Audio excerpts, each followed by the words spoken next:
Hey guys, tonight we're heading into the vast, wind-blown plains of Eurasia. The grass stretches so far you can't quite tell where the earth ends and the sky begins. All around, there's a crisp stillness broken only by the soft clop-clop of hooves and the hiss of smoke curling from round, low-tense yurts, really, but we'll get to that. You're bundled up in sheepskin, riding a shaggy horse that hasn't bathed since last season, and you're not entirely sure where you are. Or how long you've been riding. You squint. There's movement on the horizon, more yurts. Maybe 50. You smell something sour and oddly sweet. It's probably fermented mare's milk, and no, you're not ready for that either. But it's dinner. So, before you get comfortable, take a moment to like the video and subscribe, but only if you genuinely enjoy what I do here. And if you're tuning in from anywhere in the world, let me know your location and local time down in the comments. It's fun seeing where our sleepy little tribe stretches to. Now, dim the lights, maybe turn on a fan for that soft background hum, and let's ease into tonight's journey together. You're on the steppe now. That's not just poetic, it's geographic. The Great Eurasian Steppe is a real thing, an endless stretch of grassland running from China to Hungary like Mother Nature's own runway. It's windy, it's cold, and it's astonishingly empty, at least until about 1206, when a fellow named Temujin decided it was time to organize a little get-together. But let's not jump ahead. Right now, you're drifting through the 12th century. There are no borders out here, just tribes. And they're not exactly passing around friendship bracelets. Khitans, Naimans, Merkits, and the precursors of what will become Mongols, they're all out here. And they're all watching you. You pass a herd of goats that, frankly, look better fed than you. Their herder, wrapped in fur and dust, squints at you without blinking.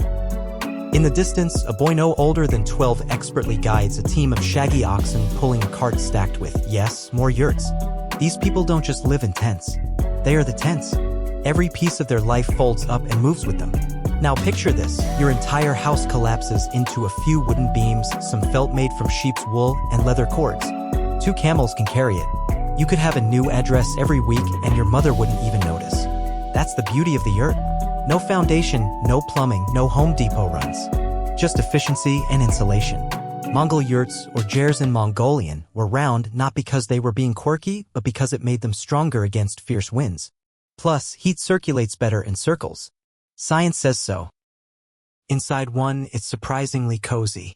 The walls are latticed wood, like expandable fencing, covered in thick felt. The roof slopes up to a central hole, the tuno, which serves as both skylight and chimney. Light filters in like a soft lantern glow, and smoke from the stove drifts lazily upward. You sit cross-legged on a rug that might be dyed red with crushed insects. The pillow is probably horsehair. There's mutton boiling on the stove again. The fire crackles and someone hands you a warm bowl. You sniff it cautiously. Fermented mare's milk. Arag. It's fizzy, sour, and surprisingly not awful. It's basically the champagne of the steppe, and it'll get you tipsy fast if you're not careful. Mongol hospitality is relentless, by the way. Refuse a bowl and they'll assume you're cursed or, worse, rude. You hear a flute playing outside. Or maybe it's a jaw harp, twanging like a mosquito with rhythm. A child is chasing a dog in circles, both of them tripping over tent ropes. Meanwhile, an elder woman, her face folded with more lines than your old map, is spinning yarn by hand. Life here is quiet, but not boring. It's cyclical, seasonal. You move when the grass gives out. You eat what you can herd or trade. And occasionally you conquer a continent or two, but that's for later. Here's the thing no one tells you about yurts, they're political. Mongol leaders set up their mobile courts in massive camp formations with the Khan's yurt at the center. The placement of every tent around it said something like medieval feng shui with real consequences. Got a good spot? You're important. Stuck behind the goat pens? Sorry, better luck next campaign. Historians still argue whether these camp layouts were just practical or whether they foreshadowed Mongol control tactics, like decentralized power mixed with iron-fisted central rule. A yurt could host a family, sure, but the Khan's yurt? That was a mobile throne room. Think velvet cushions, gold-threaded hangings, and enough rugs to suffocate a camel. Speaking of camels, you pass one now. It looks at you like it knows something you don't, which is true. As night settles, the yurts glow softly from within. The wind whistles low over the grass, tugging at your coat. Somewhere, someone is tuning a string instrument called a morin kuur, a horsehead fiddle whose notes stretch thin across the stars. You nestle into your borrowed bedroll and try to ignore the gentle stink of goats. The moon slips behind clouds and the fire dies down. You might survive out here. But probably not.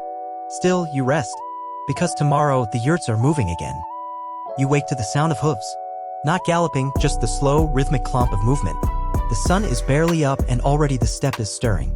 You sit up groggily in your bedding, which smells faintly of smoked wool and last night's mutton. Outside, the entire camp is folding in on itself like origami. Yurt walls are collapsing in slow motion. Women are tying bundles with practiced hands, children are already chasing horses, and old men are pointing and mumbling commands no one seems to hear but everyone seems to follow. And then you realize everyone's moving. Again. Welcome to Mongol life.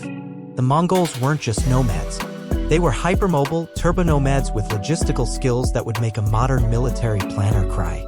Entire communities could pack up, relocate, and rebuild within hours. The average yurt took 30 minutes to disassemble. The same yurt could be reassembled by sunset. It's a rhythm: wake, fold, ride, unfold, sleep, repeat. You're handed a wooden cup of something warm. It's milk, but saltier than you'd expect. Breakfast of champions. Someone slaps the rump of your horse and gestures for you to mount up. No stirrups, no apologies. As you bounce along the grassy plain, your guide starts chatting in low, calm tones.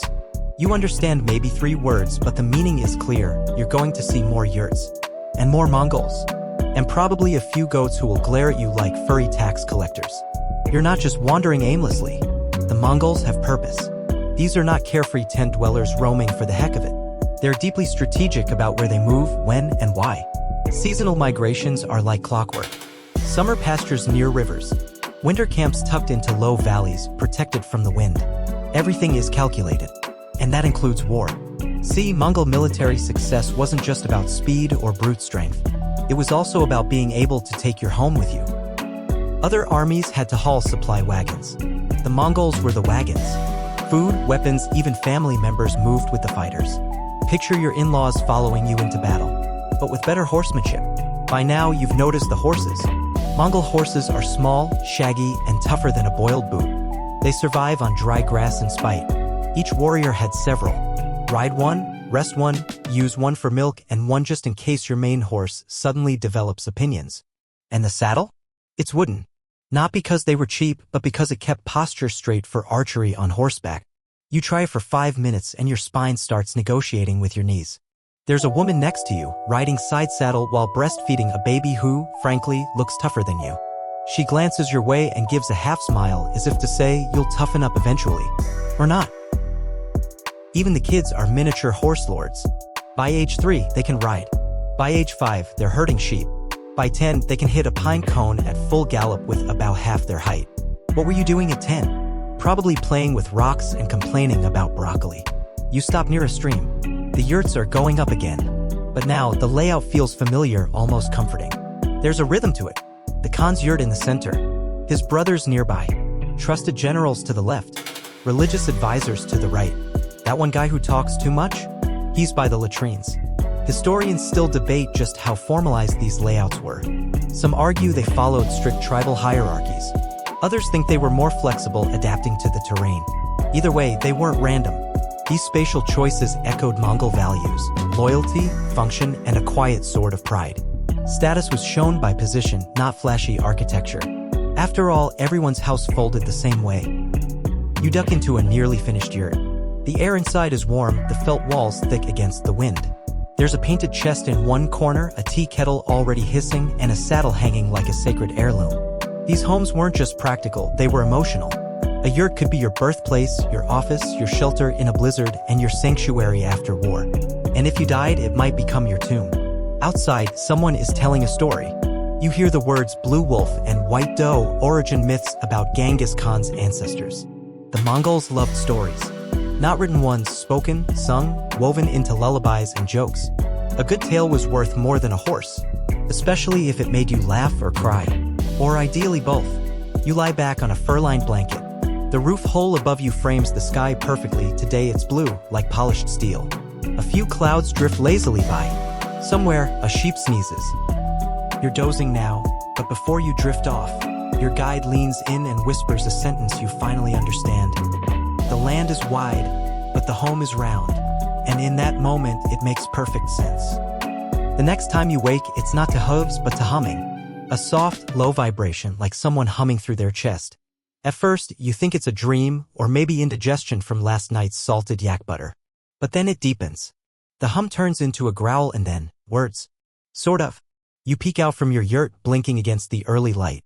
A man sits cross-legged in the grass, eyes half closed, lips barely moving.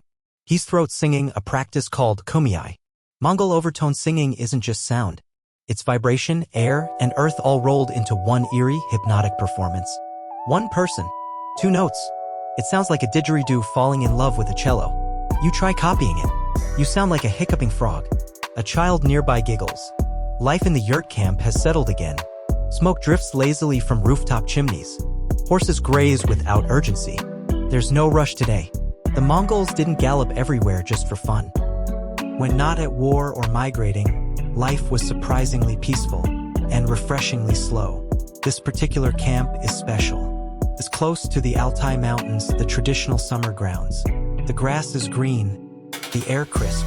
The yurts are fancier here. Painted doorways, patterned felts, carved wooden beds.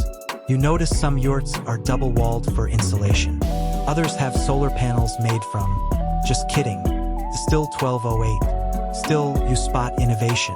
A group of craftsmen are making kumis barrels, large wooden tubs used to ferment mare's milk. They're shaved smooth with primitive tools but fitted so well that you can't slip a blade between the staves. A small boy helps stir with a ladle nearly his size. If he spills, no one scolds him. It's a teaching moment. Mongols didn't separate kids from adult work. Everyone had a role, even if that role was just falling off a horse and learning to get back on. Speaking of roles, this is a matrilineal society, sort of. While men did the raiding and fighting, women managed the household, the herds, and importantly, the yurt. A man might control 10,000 troops, but if his wife didn't approve of where he put his bedroll, he was sleeping with the goats. Take Borte, Genghis Khan's wife. She wasn't just the lady of the house.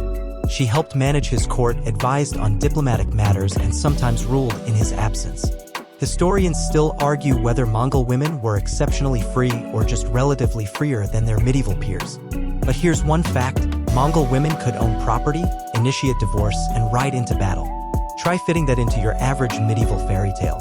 Your own host, a woman named something you can't quite pronounce, let's call her Balgana, shows you how to repair a yurt wall.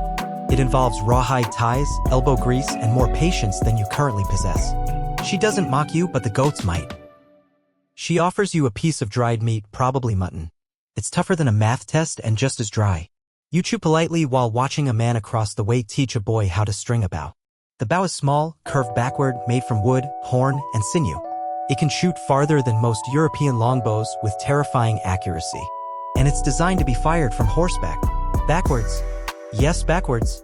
The Mongols trained to shoot while galloping away from you. Just when you thought they were retreating, they'd turn in the saddle and pepper you with arrows like angry bees. Historians still debate how widespread this technique was, but enough terrified chronicles mention it to assume it wasn't just legend. Back in the camp, a merchant caravan arrives. Not Mongols, foreigners. They're bringing silk, spices, perhaps some metal goods. The Mongols didn't just raid, they traded. Extensively. The Silk Roads ran through here, after all.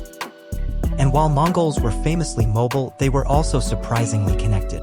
Their yurts had no Wi-Fi, sure, but they had gossip, gifts, and goods flowing across thousands of miles. Your guide explains that even Mongol diplomacy happened in yurts. Ambassadors would be welcomed into elaborately decorated ones, sometimes offered a bowl of blood or milk as a greeting. You hope they clarified which one first. Even the infamous Kurultai, Mongol councils where leaders were elected, took place around camps of yurts. Decisions that shaped empires began over fermented milk beneath felt roofs. Think of it as a portable United Nations with more archery. You lie back in the grass, belly full, ears buzzing with the sound of throat singing and hammering and the occasional bray of a camel. Your mind drifts. Yurts aren't just shelter. They're metaphors. For flexibility. For endurance. For adapting without losing your center. A fixed house stays put. A yurt moves but stays whole. Tonight, you'll sleep under one again. And tomorrow, the yurts head west. To Hungary. But that's still miles and many mutton meals away. You wake to a different smell this time, with smoke, wet grass, and something sweet. Someone is boiling pine needles. Not for dinner, thankfully, but for medicine. Your host cheerfully explains, through some vigorous hand gestures and a lot of mime, that pine needle tea is good for scurvy, sore throats, and general grumpiness. You nod solemnly, sipping the mildly bitter brew that tastes like a forest chewing gum. Today is a big day. The Yurts are on the move again, and this time, the mood is different. You sense anticipation, even tension. The westward journey isn't just another seasonal migration. This isn't just to follow the grass. This is a campaign. The Mongol Empire is expanding. By now, Genghis Khan, still Temujin to some, has united the Mongol tribes. Through charisma, cunning, and the occasional sword fight, he's forged an empire of horsemen with a shared mission, conquest. But don't picture a howling horde. Picture a spreadsheet on horseback. Mongol campaigns were astonishingly well planned. Scouts went ahead weeks or months in advance. Supply lines, yes, for a nomadic army, were organized with mathematical precision. They had relay stations, messaging systems, and even special units for collecting intelligence. Historians still argue whether their military genius came from necessity or from pure innovation. Either way, it worked. And here's the twist: when the Mongols expanded into new territories, they didn't just destroy. They adapted. They borrowed. They learned. That's where Yurts came in. As you ride westward, bumping along the steppes, you pass scattered settlements, some Mongol, some not. You see other structures too: wooden huts, stone houses, even fortresses.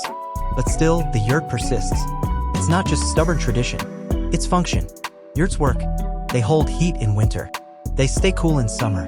They can be assembled in under an hour. If your army needs to travel 60 miles a day, you don't want to be dragging brick walls behind you. And so the Mongols brought yurts everywhere, even into Europe. When they reached Hungary, the European nobles were baffled. These weren't barbarians covered in animal skins grunting in caves. These were organized, tactical warriors who traveled with their own homes. Imagine invading someone's country and showing up with your own Airbnb. The reaction was mixed. Some Europeans were terrified. Some were fascinated. A few tried to copy the yurt design, though their versions usually involved too much velvet and not enough structural integrity. Still, the idea of a portable, circular home planted a seed in Western minds. Historians still debate whether this had a lasting architectural impact, but the novelty certainly stuck. You stop at a riverbank, letting your horse drink while nearby warriors repair a broken cart. Not every journey is smooth. A boy points to the sky where a falcon is circling. Falconry was a favorite Mongol pastime, and not just for nobles. Everyone loved birds that could dive bomb dinner from 100 feet up. Mongols trained falcons, eagles, even hawks. The birds were fed better than some of the humans. That night, you're invited into a slightly larger yurt, one reserved for planning. The air inside is serious. Maps are unrolled. Figurines mark cities and rivers. A senior commander taps at the Danube with a stick and mutters something about Buddha. You're not just going to Hungary. You're going to change it. Later, sitting by the fire, your host tells you of Bedtime, grandson of Genghis, who led the Mongol push into Eastern Europe. Under his leadership, the Mongols didn't just defeat armies. They moved in, set up camps, organized taxation systems, and yes, pitched yurts. Local Hungarians watched, amazed, as entire Mongol communities unfolded across their plains. It was like a traveling city. Some records suggest that Hungarian nobles, having fled into the hills, would send spies just to understand how the yurts work. Others simply stared, muttering prayers. You're starting to see it too. The genius isn't just in the bow or the battle plan. It's in the camp. The whole system, mobile, resilient, adaptable. Yurts are less a building and more a mindset. And that mindset was spreading. By the firelight, someone plays a morinkuer, the horsehead fiddle. Its music is melancholy, stretching across the night air like a lullaby for the grass. A child dozes against a goat. You sip another cup of piney tea and let the world blur at the edges. Soon, you'll see the Carpathians. Then the Pannonian Basin. Then Hungary. And wherever the Mongols go, the yurts will follow. Because the yurt isn't just shelter. It's home. By now, the land around you has started to change. The rolling steppes begin to dip and rise more dramatically. The horizon, once endless grassland, is broken by wooded ridges and the pale shimmer of distant rivers. You've reached the edges of Europe. And what do the Mongols do when they arrive at the doorstep of a whole new continent? They set up yurts. Of course. The scene looks like this: thousands of felt tents rising like mushrooms after rain, their white domes scattered across the Hungarian plain. Smoke curls lazily from chimney holes. Children chase chickens between wagon wheels. And above all, order. This isn't chaos. This is choreography. The Mongols didn't just storm into Hungary. They camped it. Systematically. Like contractors setting up a remote outpost, only their blueprints were written on goat hide and their workers slept with swords. The first real European encounter comes courtesy of a scout. A Hungarian one. He's terrified, obviously, but he's also fascinated. He's never seen a society like this. There are blacksmiths hammering away in mobile workshops, butchers prepping meat in rotating stations. Yurt neighborhoods laid out in neat clusters, families here, officers there, even designated space for merchants. Yup, the Mongols brought shops with them. Traveling bazaars stocked with silks, spices, tools, and trinkets. You can almost imagine a European peasant wandering into the camp thinking he's stumbled into a strange, low-budget Renaissance fair. Minus the turkey legs, the scout is allowed to leave. That's no accident. The Mongols wanted him to report back. Here was a weapon, and so was mystery. Let the locals wonder, how can a nomadic army live like a city? How do they tear it all down and rebuild it 50 miles away overnight? You've heard by now about the Ordu, the central command yurt. Think of it like a pentagon made of felt. It traveled with the Khan, surrounded by guards and advisors. Inside were maps, documents, even a portable archive. Genghis and his successors weren't just warriors. They were administrators. In fact, historians still argue whether their greatest weapon was actually the yurt, well, the system the yurt enabled. Because here's the thing, when your leadership can move with your army, you don't lose time waiting on messengers. You make decisions by the firelight and implement them before the ashes cool. And the locals noticed. Some Hungarians resisted. Some fled. Others adapted. You meet one such man, a merchant from Esztergom who has cautiously approached the Mongol camp. He's heard the stories, the cruelty, the conquest. But he's also heard about the trade, about the curious tents, and about the fermented mare's milk. He wants to taste it for better or worse. You watch him sip. He politely does not gag. Progress. Soon, he's deep in conversation with a Mongol trader. They swap goods and gossip. He asks about the felt roofs, how they handle rain, why they're always circular. The trader explains that the shape prevents bad spirits from hiding in corners. Also, it doesn't fall over in wind. And it's easier to heat. Function meets folklore. The Hungarian nods slowly. He's calculating. Could he build one of these back home? Maybe, but he'd need help.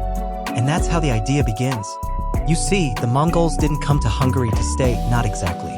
Their conquest was brutal, yes, but also weirdly temporary. They raided, occupied, and then, like the wind across the plains, they moved on. But they left impressions. And some of those impressions were round, domed, and smelled faintly of sheep. Later historians find clues. Records of unusual tents used by border patrols. Sketches in monastery margins that show structures looking suspiciously like yurts. Even language oddities. Words borrowed, perhaps twisted over time. Nothing definitive. Just hints. Still, you start to wonder, maybe the yurt didn't vanish from Europe entirely. Maybe it folded itself into memory, into story. Maybe it became a curiosity at a fair, or the strange round barn a noble had built for reasons he couldn't quite explain. You stretch outside your borrowed yurt that night, staring up at the Hungarian stars. They look different here, more curious. And you realize the real Mongol power wasn't just in arrows or horses or maps.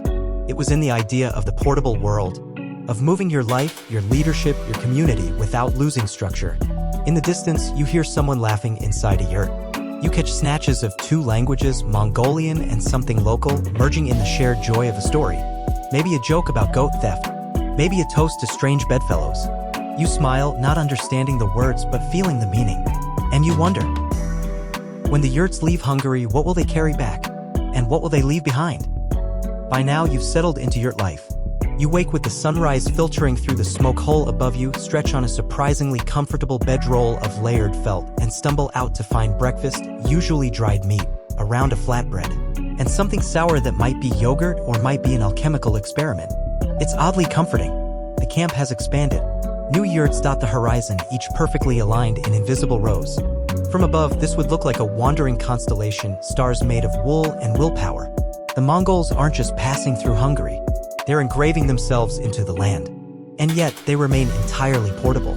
Today, you follow a group of artisans, the quieter backbone of the Mongol war machine. Everyone talks about the cavalry, the archery, the terrifying speed. But few sing the praises of the felt makers, the woodbenders, the rope twisters. Without them, there's no camp. You watch a man shape a yurt frame from willow.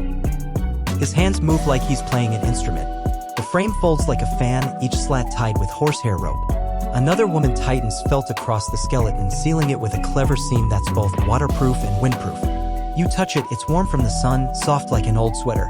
Here's a fun detail: Mongols often decorated their yurts with talismans and symbols. Spirals for protection, knots for eternity. Occasionally, little carved animals, dragons, wolves, or the ever-reliable yak. These weren't just homes. They were canvases. Historians still argue whether certain motifs on Central European textiles were inspired by these Mongol designs.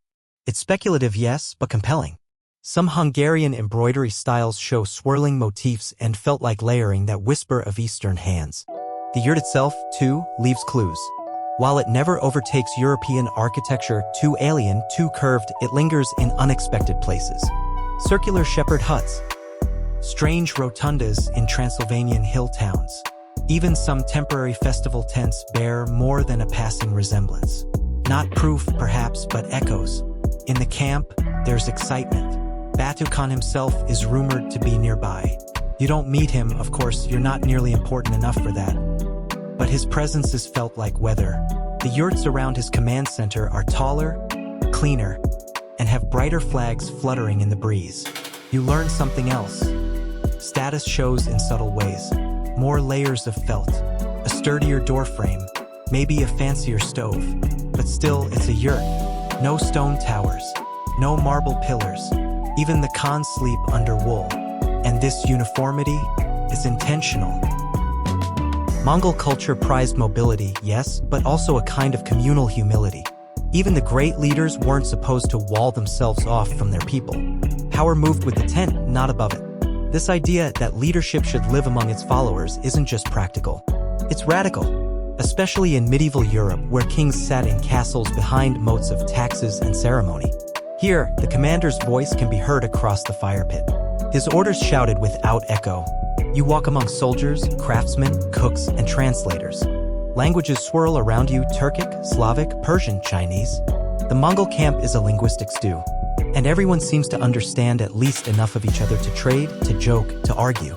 You pause beside a storyteller perched cross-legged outside a yurt. He's telling tales of the steppes, of how the first felt was invented by a shepherd who forgot his sheepskin in the rain. Or maybe it was blessed by a spirit. The details are fuzzy, like the felt. Children gather. So do adults. The yurt, again, isn't just shelter, it's the stage. The hearth. The schoolroom. The town square. Later that day, a thunderstorm sweeps across the Hungarian plain. You brace for chaos. Tents in the wind? Disaster, surely. But not these tents. The yurts hold fast. Their circular shape deflects the gusts. Rain beads off the oily felt. The camp doesn't crumble, it hunkers. You find yourself in a stranger's yurt, sipping warm broth and watching the storm. There's a small fire flickering in the hearth and the smoke curls up through the vent like a sigh. The walls feel alive, breathing with the weather. It's as if the tent knows this isn't its first storm. And it probably isn't. Here's another odd fact: some Mongol families kept the same yurt frame for decades, even generations.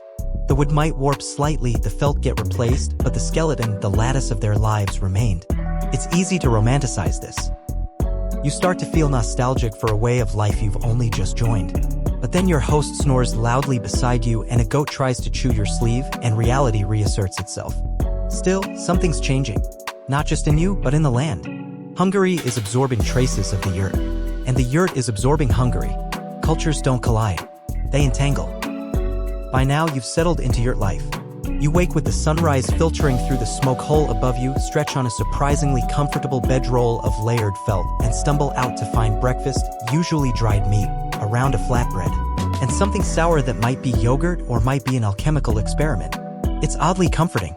The camp has expanded. New yurts dot the horizon, each perfectly aligned in invisible rows. From above, this would look like a wandering constellation, stars made of wool and willpower. The Mongols aren't just passing through Hungary. They're engraving themselves into the land. And yet, they remain entirely portable. Today, you follow a group of artisans, the quieter backbone of the Mongol war machine. Everyone talks about the cavalry, the archery, the terrifying speed. But few sing the praises of the felt makers, the woodbenders, the rope twisters. Without them, there's no camp. You watch a man shape a yurt frame from willow. His hands move like he's playing an instrument. The frame folds like a fan, each slat tied with horsehair rope. Another woman tightens felt across the skeleton, sealing it with a clever seam that's both waterproof and windproof. You touch it, it's warm from the sun, soft like an old sweater. Here's a fun detail: Mongols often decorated their yurts with talismans and symbols. Spirals for protection, knots for eternity. Occasionally, little carved animals, dragons, wolves, or the ever-reliable yak. These weren't just homes. They were canvases. Historians still argue whether certain motifs on Central European textiles were inspired by these Mongol designs. It's speculative, yes, but compelling. Some Hungarian embroidery styles show swirling motifs and felt like layering that whisper of Eastern hands. The yurt itself, too, leaves clues. While it never overtakes European architecture, too alien, too curved, it lingers in unexpected places. Circular shepherd huts, strange rotundas in Transylvanian hill towns. Even some temporary festival tents bear more than a passing resemblance. Not proof, perhaps, but echoes. In the camp, there's excitement. Batukan himself is rumored to be nearby. You don't meet him, of course, you're not nearly important enough for that. But his presence is felt like weather. The yurts around his command center are taller, cleaner, and have brighter flags fluttering in the breeze. You learn something else. Status shows in subtle ways. More layers of felt, a sturdier doorframe, maybe a fancier stove. But still, it's a yurt. No stone towers, no marble pillars. Even the Khans sleep under wool. And this uniformity is intentional. The days pass. You don't remember when you stopped counting. Out here on the plains, time isn't measured in hours or minutes. It's measured in fires lit, herds moved, yurts packed and unpacked. The Mongols have made themselves at home, though the ground underfoot is foreign. And you, well, you're beginning to feel strangely at home too. This morning, something different is happening. The camp is moving. Not in a frantic, pack-up-and-flee sort of way, but with smooth, practiced efficiency. The kind that comes from having done it 1,000 times. You watch families collapse entire homes in minutes. The felt walls roll up like carpets. The wooden frames fold like fans. Every yurt becomes a bundle, every bundle gets loaded on a cart, and the whole city on the move begins to rumble westward. It's an entire civilization in motion, and it runs on wheels and horses. The carts themselves are a marvel. Some are so large they look like wagons hitched together. They're pulled by oxen or yaks, sometimes horses, and stacked with enough gear to outfit a small village. Some even have yurts mounted directly on them, mobile homes before the modern RV. You can't help but laugh at the thought, the Mongols, inventors of the original road trip. But it's not just about convenience. Mobility is their secret weapon. While European armies slog through mud and supply chains stretch thin, the Mongols bring their infrastructure with them. They don't wait for reinforcements, they are the reinforcements. Need shelter? Unpack a yurt. Need counsel? Ride to the Ordu. Need dinner? Open the cart pantry. Historians still argue whether this logistical prowess was more important than the Mongols' famous horse archers. Because arrows win battles, yes, but portable governance wins campaigns. As the convoy rolls on, you spot something unexpected, a Hungarian nobleman riding alongside a Mongol officer. They're chatting awkwardly but amiably. The noble's armor is polished and ornate, clearly ceremonial. The Mongol's gear is practical, worn smooth by use. The contrast is striking. They're discussing alliances. Or maybe horses. It's hard to tell. But the visual is symbolic, two worlds in uneasy conversation. The Mongols don't want to conquer everything, they want control, yes, but they also want function. Tributaries, trade, influence. You pass small villages that now have yurts standing alongside cottages. Temporary? Maybe. But you start to notice small things, Hungarian peasants learning how to shape felt. Local kids using Mongol words in their play. A traveling priest trying fermented mare's milk and politely pretending to enjoy it. You wake up before dawn. Not because you want to, of course, your blanket has mysteriously migrated halfway across the yurt during the night, and the chill air slipping through the smoke hole nibbles at your nose. But it's worth it. The camp at sunrise is quietly beautiful. A low mist curls around the yurts, turning them into ghosts of themselves. Fires smolder, not yet stirred to flame, and the silhouettes of early risers move like sleepwalkers. Somewhere in the distance, a rooster crows, imported from local farms, perhaps a peace offering or a confused hostage. Today, you've been invited to travel with the scouts. They're not warriors in the traditional sense, though they can shoot an apple off a goat's head at a gallop if asked. Their job is to read the land, report on water sources, watch for trouble or opportunity. You ride out across the Hungarian grasslands, still damp from the morning dew. It's easy to see why the Mongols liked it here: flat, open, predictable. A cavalryman's dream. But the scouts are looking for more than just good grazing. They're mapping trade routes, evaluating river crossings, even sketching the layout of enemy villages. One scout explains that every time they move the camp, they consider wind direction, soil quality, predator risk, and strategic escape paths. It's like setting up a pop-up nation. You pause for a break by a shallow stream. One of the younger scouts pulls out a set of painted tokens and starts a game that looks like a cross between chess and horse betting. You lose quickly, but he tells you not to feel bad. He once beat a Khan's nephew. Or maybe he just made that up to make you feel better. Historians still argue whether Mongol scouts used a standardized set of geographic markers. Some say yes, pointing to uniform rock stacks and deliberately bent trees, while others claim these were just camping accidents turned folklore. Either way, you notice your guide rearranging some branches as you ride off. Coincidence? Maybe. Later, you pass a strange sight. An abandoned village. Its stone church still stands, but the homes are shattered, roofs caved in. No smoke, no people. A casualty of earlier raids, perhaps. But then you spot something: fresh footprints near the well. Someone's still using this place, even if only in passing. You don't linger. The Mongols are not sentimental. Yet back at camp, something sentimental is brewing. An elder craftsman is leading a group of Hungarians and Mongols in building a hybrid yurt. Instead of full felt walls, they're testing wattle and daub inserts. It's clumsy, but creative.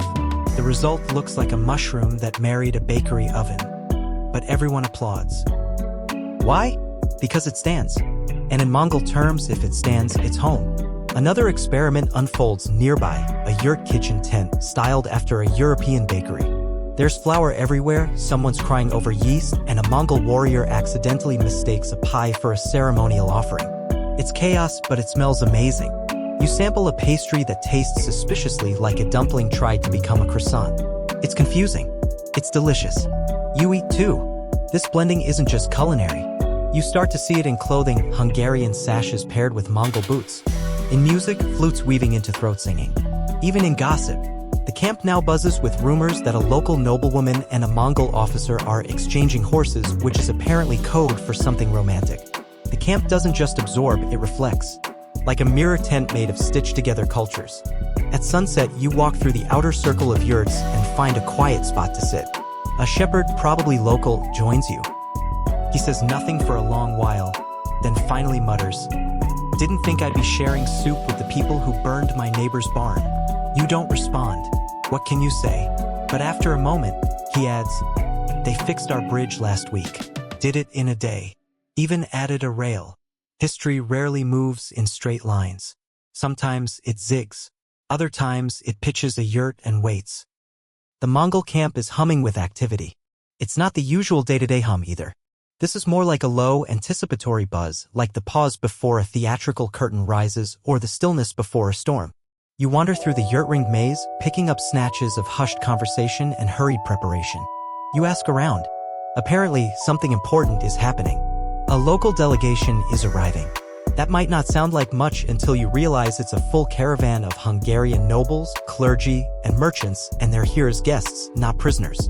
An exchange of customs, someone says with a sly grin. You'd be forgiven for wondering if exchange of customs includes arrows and sudden ambushes. But no, this is diplomacy. Mongol style. The yurts have been freshly brushed down. Decorative felt panels, some dyed in rich indigos and dull golds, have been hung. Fires are kept low to avoid smoke staining the guests' silks. Even the dogs have been leashed and politely discouraged from chewing on noble boots. You find yourself assigned to the receiving circle. Your job? Smile, bow at the right moments, and pretend not to be surprised when someone offers you fermented mare's milk as a welcoming drink.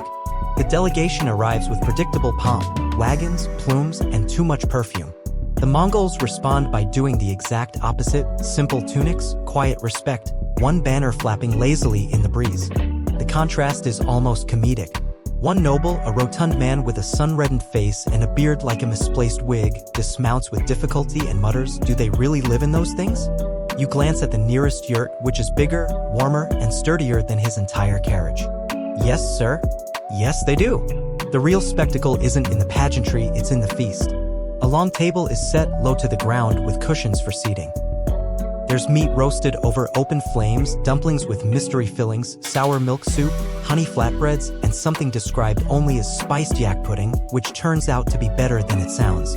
Midway through the meal, a local bard and a Mongol throat singer do an impromptu duet. It starts rough, like a hurdy-gurdy fighting a didgeridoo, but eventually melds into something hauntingly beautiful. Someone makes a joke about this being the sound of an ox falling in love with a ghost. Everyone laughs, even the singers. The moment is light, but the stakes are serious. Trade routes are being negotiated. Tax terms discussed. Territorial lines argued over with maps drawn in charcoal on goatskin. Historians still argue whether these diplomatic meetings had lasting influence or were merely gestures to delay further Mongol incursions. Some point to records of tribute payments continuing for decades. Others note how quickly the alliances unraveled once central leadership changed. But you see something different. You see two worlds learning to speak, not fluently, not always comfortably, but speak nonetheless. Later that night, you find yourself beside a young Mongol translator, barely 16, who's tasked with interpreting Latin, Hungarian, and Mongolian in real time. He shrugs and says, words change. Tense stay up.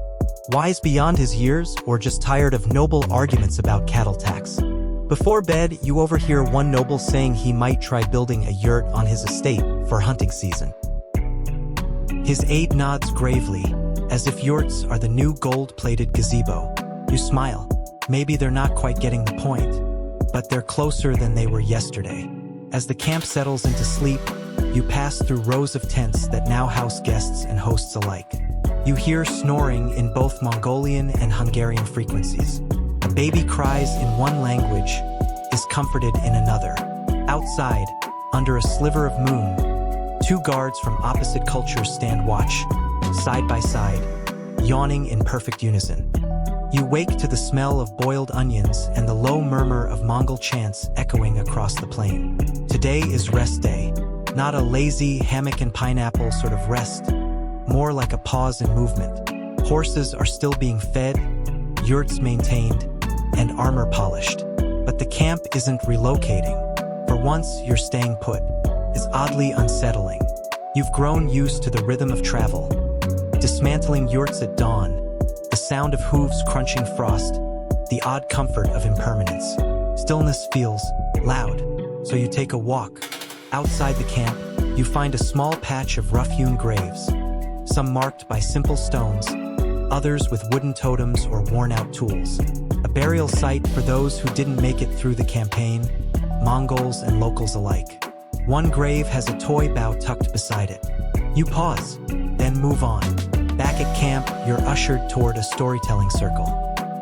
Mongol elders are gathered with a few Hungarian guests, all perched on rugs that look suspiciously like repurposed saddle blankets. Today's tale, how the ancestors chased the wind across the steppes and caught it by braiding it into horsetails. It's pure myth, but it's told with such earnest reverence that you almost believe it. Then comes a local tale about a Hungarian blacksmith who outwitted a demon by pretending to be illiterate. The Mongols laugh hardest at that part. You suspect literacy isn't exactly their flex. Later, a craftsman invites you to help stitch a saddlebag. It's part of a joint project combining Mongol durability with Hungarian leatherwork. You mostly tangle the thread, but your stitching partner, a woman named Sarai, teaches you a few Mongol sewing curses. They are vivid. She tells you about her cousin who married a Hungarian merchant last month. He smells like honey and goat, she says fondly, which you assume is a compliment. Then she adds, their yurt has windows now. Her tone makes it clear she disapproves. You start noticing other signs of blending. A group of children plays Capture the Yurt, an improvised game involving flags, sprinting, and a lot of mud. The rules are unclear, but laughter is universal. One kid wears a felt cap stitched with both step patterns and a Catholic cross. You spot a young monk trying kumis for the first time. He smiles too widely, then sneezes milk foam. A Mongol soldier gently pats his back and hands him dried apricot slices. Second sip is easier, he says. It is not. Historians still debate whether Mongol occupation led to long-term cultural synthesis or simply temporary adaptation. You suspect the truth is quieter, lived out in these small, awkward, oddly touching interactions, the way people swap jokes before they swap politics. As the sun dips low, the air turns gold and blue. Someone sets up a small archery range. Mongol children, bored of their own excellence, challenge Hungarian teens to shoot at hanging gourds. The result? Gourds are fine, arrows are not, and one chicken now has a permanent limb. Everyone cheers anyway. Near dusk, an elder performs a throat-singing prayer for the land. You don't understand the words, but the sound settles in your chest like warm stone. A Hungarian flute joins in, hesitant at first, then steady. And you realize, this camp isn't just surviving. It's learning. Slowly, clumsily, but undeniably. You return to your yurt as stars blink on. A lantern flickers inside. Your blanket has been mended. Somebody added a felt patch shaped like a horse. You don't ask who did it. Some kindnesses don't need attribution. Outside, wolves howl far off. Someone sings softly to drown them out. You fall asleep to the murmur of two languages whispering across a shared fire. You wake up with your hair smelling faintly of smoke and fermented goat milk, signs that you're fully immersed now. The Mongol camp is stirring earlier than usual today. There's an undercurrent of excitement, something just beneath the surface, like a kettle beginning to whistle. You peek out of your yurt and catch sight of tall poles being raised outside the main circle. A festival is coming. Nobody tells you this outright, of course. The Mongols don't really do pamphlets or pre-event schedules. They just start doing things, and if you ask, they say, wait. You'll see. So you wait. And you see. It starts with horse racing. Of course it does. You're handed a bitter barley cake and herded toward a long flat plain where young riders, some barely teenagers, are preparing their mounts. No saddles, no reins, just legs clenched like iron and hands held high. Someone bets a goat on a boy named Tomer who wears a fox fur hat too big for his head. Toma wins, naturally. The goat changes hands without a word. Then comes wrestling. But not the oily kind with dramatic throws and dramaticer grunting. This is Bok, Mongol wrestling, complete with shoulder-flapping eagle poses and ceremonial stomps that look like a goose performing martial arts. One bout lasts less than 10 seconds. Another goes on for what feels like a week. Both are met with quiet clapping and respectful nods. You end up sitting beside a Hungarian blacksmith who says, "Our nobles would faint from all this touching." You nod, then point out that he's already on his third helping of dried curds. He doesn't deny it. Around midday, the food begins to appear in waves. You try a kind of steamed dumpling filled with something you hope is mutton. There's roasted marmot, allegedly, bone broth with herbs, and a flat cake that crunches like it shouldn't. Still, it's all oddly comforting, like medieval airplane snacks. There's music, too. Throat singers chant to the rhythm of hooves pounding the dirt. Drums made from stretched animal skins thump deep and steady, like a heartbeat shared across centuries. A Hungarian violinist joins in at one point, his fingers tentative at first, then bolder, weaving his notes into the ancient cadence. You glance around. Children chase each other between yurts, some wearing feathered headdresses or borrowed Mongol boots 2 sizes too big. Dogs nap under tables, full of bones and attention. An old man carves a chess piece from bone and hands it to a girl who asks what checkmate means. Someone tries to juggle apples. They fail. Spectacularly. Later, there's a game of kopar, basically polo, if polo involved a headless goat carcass and significantly fewer rules. The Hungarians watch in stunned silence as players gallop, crash, snatch, and hurl the unfortunate ball into a chalked goal. One priest whispers, "Is this spiritual?" Someone else answers, "It's spirited." You laugh. You're starting to understand that Mongol festivals aren't really about the games or the food or even the music. They're about presence. A reminder that amid the war campaigns and endless movement, there is still joy, still pride, still family. Historians still argue whether these festivals were state-sanctioned morale boosters or simply organic expressions of nomadic identity. Some suggest they had political purpose, uniting diverse tribes under a shared banner of culture. Others see them as resistance, as a refusal to let conquest drown out community. You suspect they're both right. Later that evening, a storyteller named Bowler gathers a circle of listeners. She tells the tale of a girl who stole a falcon and rode it across the sky to escape an arranged marriage. The falcon turned into a comet, the girl became a cloud. Her father built the first yurt to chase her through the heavens. It's beautiful. It's absurd. It makes you cry a little, but you pretend it's just smoke from the fire. After the story, Bowler leans toward you and whispers, "You were like the girl, but slower, less graceful." Then she chuckles and pats your head. You've been roasted by a Mongol elder. It's an honor, probably. As the stars flicker to life above you and the camp begins to settle again, the last sounds you hear are not hooves or shouting, but laughter. Deep, honest laughter. The kind that tucks itself into your dreams and stays. By now, you've adjusted to the rhythm of the Mongol-Hungarian hybrid world. You no longer flinch when someone offers you air-dried meat that crunches like a salted boot. You can identify 5 different kinds of fermented dairy. And most importantly, you've mastered the art of not walking directly behind a horse. Today begins with a quiet task, yurt repairs. You're summoned, more like gently pointed at, by a woman named Altai, who hands you a needle the size of a tent peg and says, "You sew now." You assume this is a request. It is not. You learn that yurts need constant attention. The felt softens under humidity. The wooden frames swell and shrink with the seasons. Ropes fray. Pegs loosen. You spend hours with Altai patching one particular seam that seems to repel all your efforts. She smirks but doesn't correct you. Mongol encouragement comes in the form of watching you fail with silent support.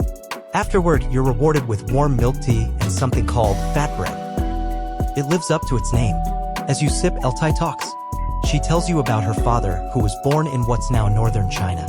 He rode west with his brothers, never expecting to settle.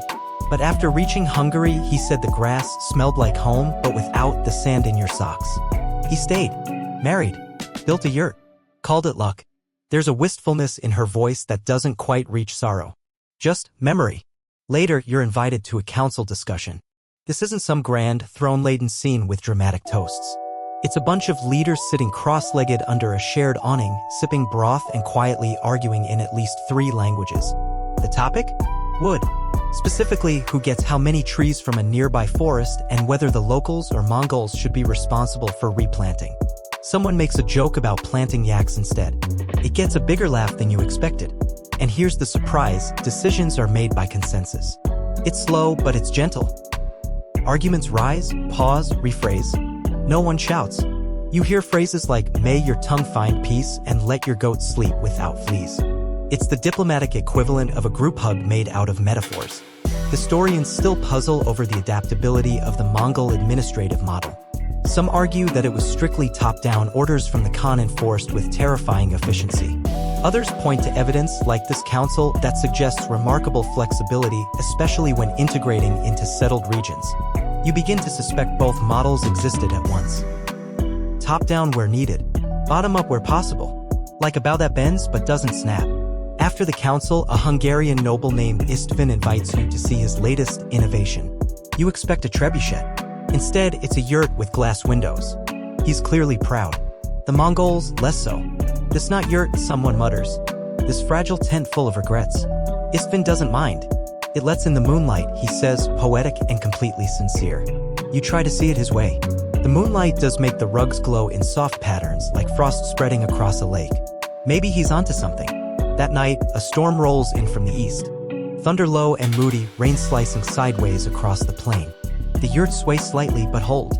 You huddle under thick blankets and listen to the wind howl through narrow seams. You're not scared. Not really. There's a kind of comfort in the chaos, like nature reminding you who's actually in charge. A child cries in a nearby yurt. Moments later, someone begins humming a lullaby in a minor key. The notes drift on the wind, curling around the camp like protective arms. You think about everything you've seen, stone towers turned into lookout posts, Hungarian bread ovens baking Mongol dumplings, children with 2 names and 3 languages. A civilization in motion, not just invading, but learning, building, weaving. It's easy to forget that behind every war, every map redraw, there are people just trying to patch a tent and feed their kids. You close your eyes and think. Not conquerors, not victims, just neighbors with very different soup. The morning after the storm smells like wet earth, pine smoke, and horse. Always horse. You crawl out of your yurt into a puddle that didn't exist yesterday. It's cold, ankle-deep, and somehow manages to splash into your sleeves. A rooster cackles in the distance as if laughing directly at your misery. You try to look dignified. It doesn't work. The camp, however, is already alive. Mongols are tightening ropes, slapping mud from felt walls, wringing out rugs. Hungarians, a bit less practiced in post-rain logistics, stand around with the facial expression of people realizing they left their laundry outside overnight. Still, they adapt. They always do. Today's plan? Trade day. You follow a group toward what looks like a very informal market square, a flattened patch of ground ringed by carts, rugs, and one incredibly opinionated goose. This is where the Mongols and Hungarians exchange not just goods, but culture. The first item you're offered is a carved bone spoon. The vendor says it's enchanted. You ask what the enchantment is. He says it makes soup taste braver. You buy it immediately. There are textiles dyed with onion skins and beet juice, arrows fletched with stork feathers, and glass beads made in Venice but traded 5 times before arriving here. The Mongol women examine the Hungarian embroidery patterns with raised eyebrows, equal parts impressed and, I could do that better. Food stalls steam with mingled aromas. Roasted garlic, lamb, pickled cabbage, dried fish. Someone tries to convince you to try fermented mare's milk ice cream. You politely pretend to choke on your tea. You overhear a Hungarian merchant asking how to make a yurt. A Mongol answers by drawing a diagram in the dirt, then hands him a small model crafted from twigs. The merchant holds it like a sacred object.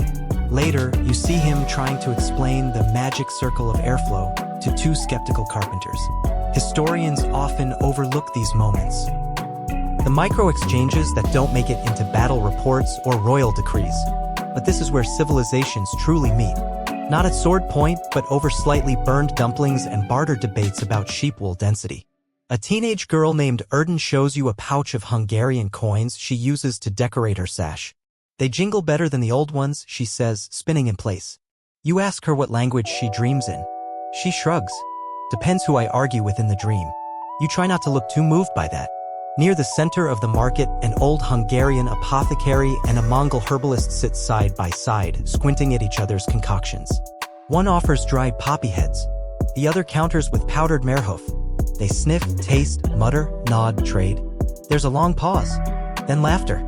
Apparently, both accidentally cured athlete's foot. You watch a blacksmith fit a Mongol-style stirrup onto a Hungarian saddle. It's a small change, but it changes everything.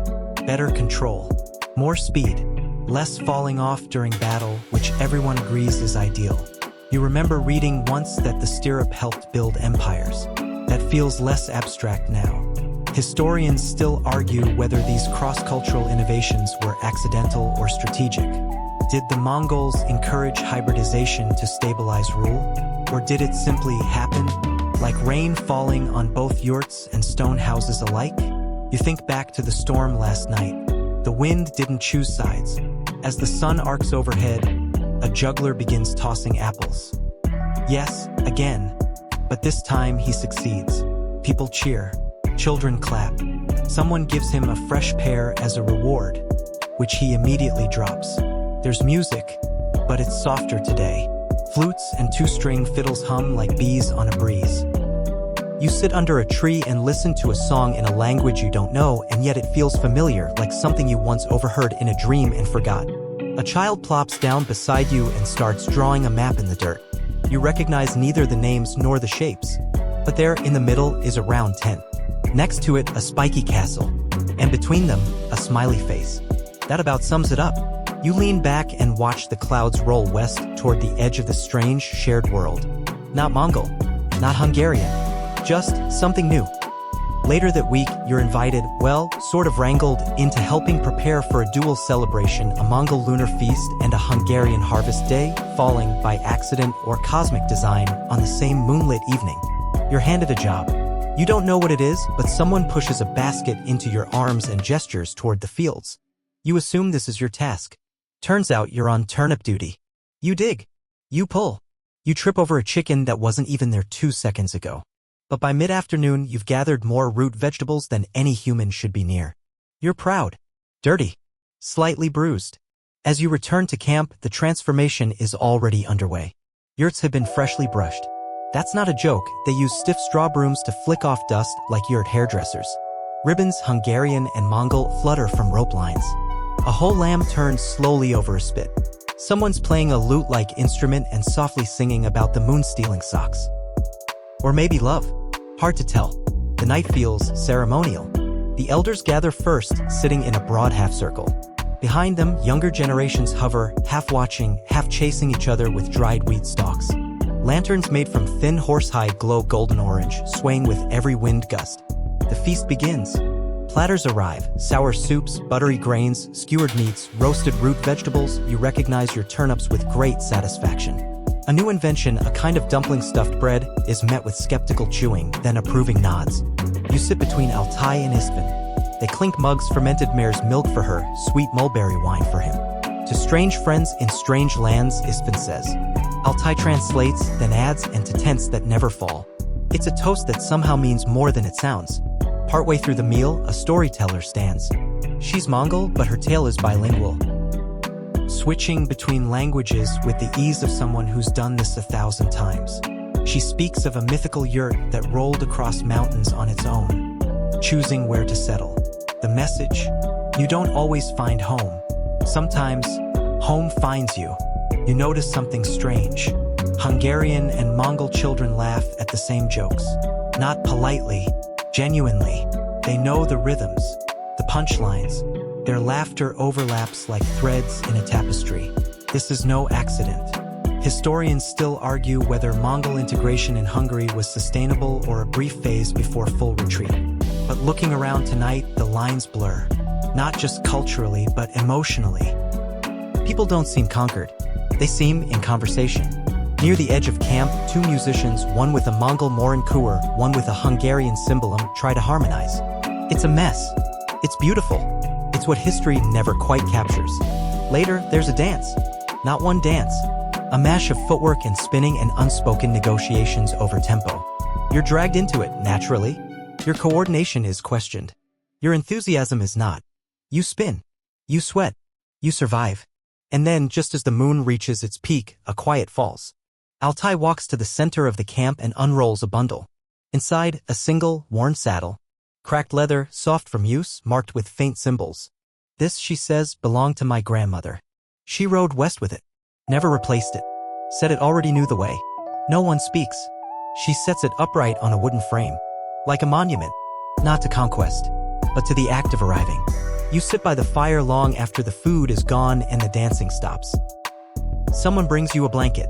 Someone else leaves a small wooden carving at your feet, an eagle with impossibly stubby wings. A child's gift. You think about the journey that saddle made, from the steps to here, through fear and frost, past wars and weddings. And you wonder, what traces will your own life leave behind? Not your name, but your presence. Like a yurt circle in flattened grass. Temporary, but unmistakable. You glance around. No one is rushing. No one is checking clocks. The night breathes slow and wide.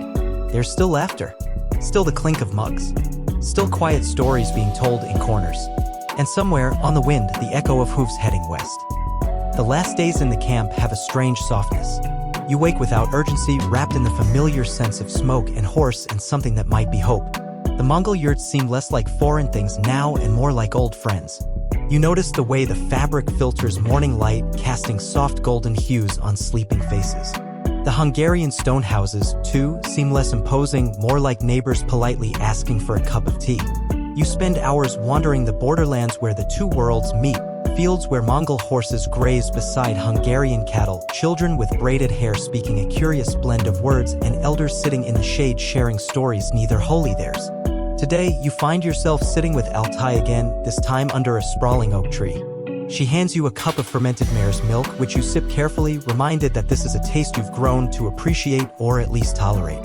She tells you about the bridge years.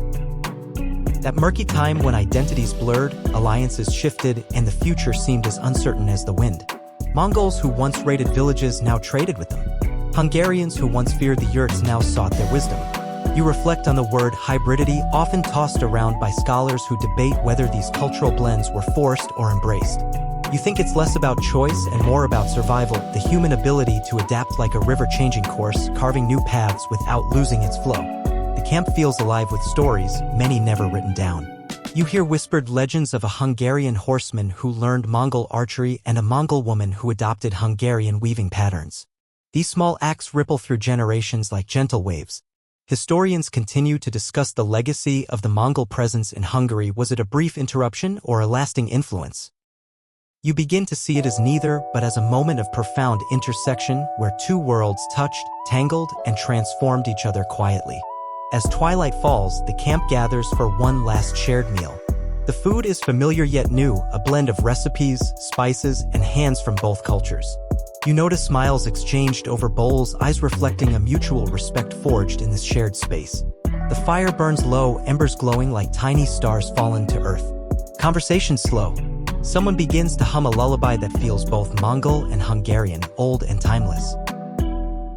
You lean back, letting the sounds wash over you, the gentle crackle of wood, the distant calls of night birds, and the soft murmur of voices blending into one. In this moment, you realize that history isn't just about battles or borders. It's about the quiet weaving of lives, the patching of tents, the sharing of bread, and the making of home. And maybe, just maybe, that's enough to help you sleep. As the night deepens, the world around you softens. The once sharp edges of history blur into gentle shapes, the sway of a yurt's frame in a calm breeze, the flicker of firelight on worn leather, the murmur of voices speaking languages you almost understand. You feel the weight of centuries settle softly like a well-worn blanket. The stories you've heard, the blending of cultures, the quiet acts of kindness and adaptation become a lullaby carrying you toward rest. Close your eyes and imagine the vast plains stretching beneath endless skies, where horses once galloped free and tents rose like petals in the wind. Hear the gentle hum of life continuing, unchanged and yet forever different. You are part of this long, slow story now, a single thread woven into the fabric of time. Let the peaceful moments linger. Let the quiet kindness of strangers, the resilience of those who came before, and the beauty found in shared journeys cradle you. Tomorrow will bring new stories, but for now, drift gently into sleep, wrapped in the calm embrace of history's softest whispers.